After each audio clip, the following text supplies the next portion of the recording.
بسم اللہ الرحمن الرحیم۔ دیکھتے آنکھوں اور سنتے کانوں کو علی وائس کی طرف سے میرا محبت بھرا سلام ہو۔ ناظرین، آپ دیکھ رہے ہیں علی وائس اور میں ہوں واجد علی۔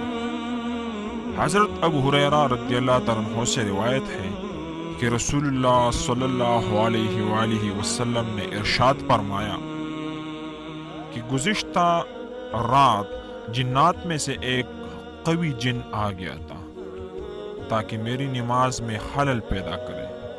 اللہ تعالیٰ نے مجھے اس پر قدرت دی، میں نے اسے پکڑ لیا اور میں نے چاہا کہ اسے مسجد کے ستونوں میں سے ایک ستون سے باندھ دوں تاکہ تم سب بھی اس کو دیکھ لو۔ پھر مجھے اپنے بھائی سلیمان علیہ السلام کی بات یاد آ گئی۔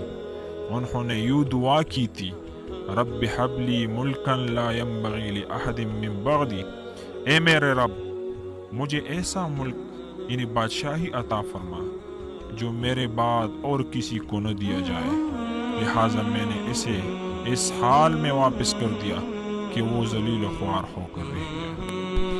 اس لیے رسول اللہ صلی اللہ علیہ وآلہ وسلم نے شیطان کو تو پکڑ لیا لیکن باندھا نہیں، تاکہ سلیمان علیہ السلام کی دعا برقرار رہے، اور شیاطین کو باندھ کر ڈالنے کا جو مرتبہ تھا وہ آپ صلی اللہ علیہ وسلم کے پاس نہیں بلکہ سلیمان علیہ السلام کے ساتھ خاص رہے۔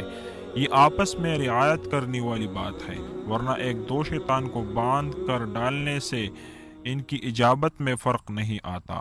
حدیث میں جو الفاظ وارد ہوئے ہیں یعنی العانو کا بلعنت اللہ تامہ، یہ تو آپ صلی اللہ علیہ وسلم نے نماز میں کہے تھے۔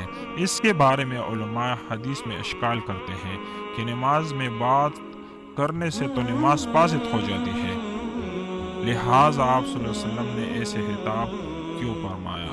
شرح حدیث مفسرین اس کے کئی جواب لکھتے ہیں۔ ان میں سے ایک جواب یہ ہے کہ یہ بات رسول اللہ صلی اللہ علیہ وسلم کی خصوصیت میں سے ہے۔ ناظرین، امید کی جاتی ہے کہ یہ ویڈیو آپ کو پسند آئی ہوگی۔ مزید ویڈیوز کے لیے چینل کو سبسکرائب کریں اور بیل آئیکن کو پریس کریں۔ چلیے ناظرین، ملتے ہیں ایک نئے خوبصورت ویڈیو کے ساتھ، تب تک کے لیے اجازت چاہتا ہوں۔